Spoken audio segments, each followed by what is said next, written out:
Guys, welcome back to my channel. It's NanaYaa Tresses once again. If you're new to my channel, hi, I'm NanaYaa of NanaYaa Tresses and you're welcome to my channel. So today, how do we like my look?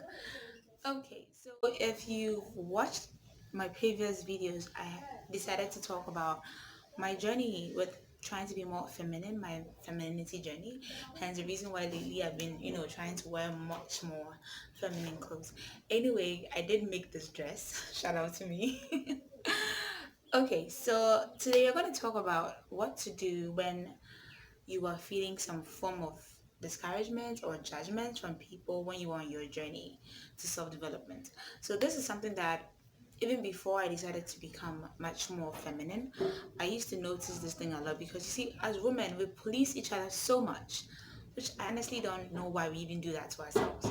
But we police each other so much, and it can get very self-destructive to a point. So one thing I realized is that I love to dress up. Okay, I've always liked to dress up. Just that previously I didn't really care, but I didn't really care about how it made me look. But I like to dress up and then stay indoors with it and then take it off when I'm going out. I'm like my visual tomboy. Like, yeah, let's go, let's go, let's go.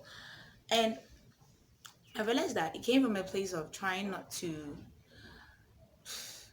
rub people the wrong way, I guess. Because when I dress up, like, why do you think you're going to? Why are you all dressed up like this? Like, you're just going here. Like, you're all just going to hang out. Why are you looking like you're going for a party or a wedding? For example, today, the way I'm dressed, I'm actually going to visit someone. I'm dressed this way. So somebody might take it that I'm trying too much or I'm trying too hard.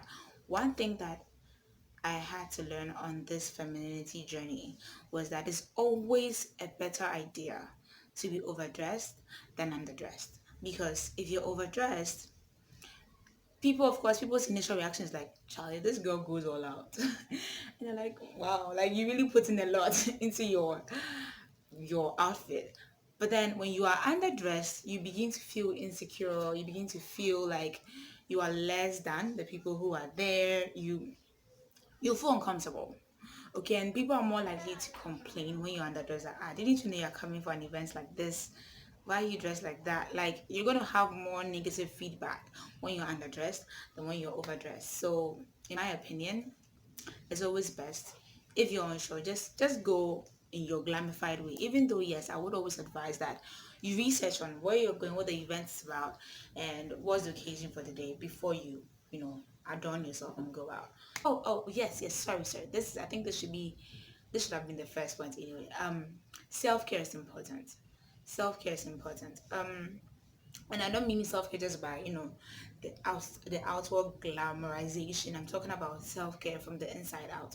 So your mental self-care, your physical self-care, your emotional self-care, your spiritual self-care. This is something that as a Christian woman, this is very important for me, because when you this is the power I sing, the nursery song that used to teach us. When we walk with the Lord in the light of his word, what a glory he shines on our way. What we do his good will, he abides with us still, and for all who will trust and obey. So when you read more and more and more of the word and you tend to spend more time with God, sometimes I know that reading the Bible can be a drag. I'm not going to lie to you that I love it because it's great. Sometimes it's harder to read because it's like you're not just trying to read, you're also trying to understand as well. So something that I started doing was just reading and reading out loud. Then from there I started to progress to break it down. Something sticks out to me, I try to research more on it and stuff like that. So yes, you have to be willing to spend more time with God, even if you're not going to read the Bible. Like, another thing that I am learning on my journey is that um this is hard for me to say, but sometimes you have to read the room before you go on and on and on and on and on about what you know. For example, I am an engineer, so, and I also love to read. I love to read about all kinds of things. I love to research. Like, researching on things is very therapeutic for me. It's very great for me. That's actually why I love making my hair videos, like, and bringing the science aspect of it. I love to read and research and stuff. So sometimes when a topic is brought up, because I love reading, I tend to have enough insight into the subject matter being discussed. But one thing I realize is that people sometimes might see you as a know-it-all as a know-it-all or that you're trying to show off. So something I had to learn is that you have to read the room to see the kind of company you are having. And unfortunately, this thing only usually occurs with other women, but not with other men.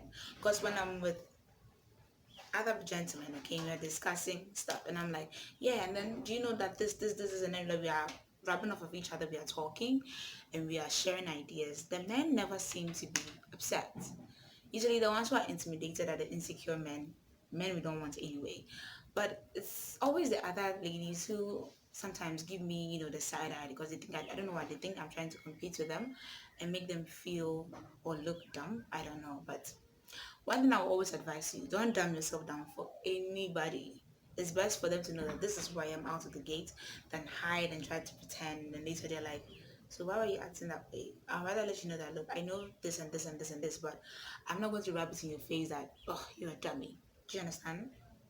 Okay, number three, your makeup. So something that I am learning. Previously, I didn't really care about. Well, I used to do makeup. I learned how to do makeup on my own because my mom doesn't wear makeup. So I learned by watching beauty gurus on YouTube. And we know that beauty gurus, especially the makeup artists, beauty gurus, they tend to want to show off the palettes that they are reviewing or create fun looks, catchy looks, and they don't usually do very neutral looks. So it's something that I had to learn. Again, I sometimes experiment with color, but lately I'm learning to tone it down, keep it very natural to the point where if I wipe all this thing off, underneath it shouldn't look like a stark difference. That's another thing I'm learning. That when you're applying your makeup, as much as if you're going something you want to do full coverage like I have done today, I sometimes do very minimal coverage that, and even my full coverage and minimal coverage almost looks the same because it's the same thing that I do. It looks very natural that it doesn't change the structure of my face. So if I'm supposed to take on my makeup, I still look the same, except you see the skin differences because of the acne and stuff that I have right now. That's all you see. But besides that, everything else should look the same. And also my lashes. My lashes are, of course, way shorter. So that's something that you also have to realize. Your makeup has to be toned down so that it's not screaming loudly. A woman with elegance is much more respected than somebody who's like, oh, like, look at me, look at me, look at me, look at me. I think that's the reason why I had to learn about that. One thing I was also learning is that you can never stop learning. So especially in this time of we being under quarantine because of Miss Coronavirus, I am I actually have more time on my hands now, so I get to read more things. I get to watch other women who are also on their femininity journey, learn from them. What are they learning? What are they doing? Is this something I can learn from them? Some people are taking it from the Christian aspects, which I absolutely love because as a Christian woman, as much as I'm also trying to be elegant, I'm also trying to see what does the Bible say about this and how does the Bible advise women to act and behave. So one thing that I have been case studying, a case study for me, okay, three women that I've been case studying is Ruth, because she came from, she was a widow. She was a widow. Yeah, she was a widow. Then Esther, she was she was part of, the Hebrew tribe, she was part of the Hebrews, and then she got married into royalty, and how her transition and her upbringing was throughout that period to the time when she became a queen, and even after she became the queen, the impact she made. Then I'm also learning about Ruth, Esther, and then the Proverbs 31 woman. So the Proverbs 31 woman usually is what we all know as the ideal woman, the virtuous woman, the woman that every Christian lady should aspire to. But I feel like we always just read it as it is and then um make our own inferences. So I'm trying to break it down and learn step by step. What do they mean by this? And to be honest with you, I have found a lot of insights. If you guys want me to, do the breakdown and share my breakdown with you, let me know in the comment section below and I will do that. So the Proverbs 31 woman is something that I'm actually learning. I realize that studying Esther and Ruth, they have the characteristics of the Proverbs 31 woman that we are admonished to become like. So that's something I'm also learning. Okay, So on your transformation journey, you don't need to spend so much money. So when I was watching all these femininity channels about what you can do to level up or change, like improve upon yourself and develop yourself, most of them require that, of course, you're going to have to change your wardrobe, you're going to have to change your hair, especially if you like wearing very colorful wigs. Thankfully, I don't, but I still have some colorful wigs that I absolutely love.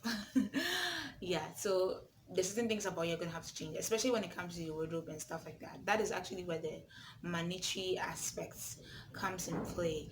And at first, I was like, then I don't think I'm going to be able to do this now with the budgets I have, especially most of these ladies and what they are suggesting we buy are within a certain price point in dollars, and we all know that the dollar to Ghana city conversion rate is not a joke. Okay, so at first I was a bit hesitant that so what if I can't do this? But then I started to learn the principle. So it's about the principle and then tweaking it to work for you.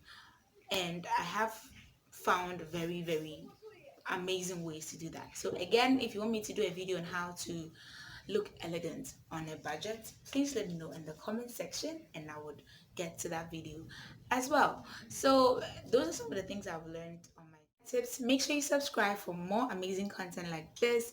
Let me know what kind of videos you want to see more of, and I'll see you in my next video. Bye.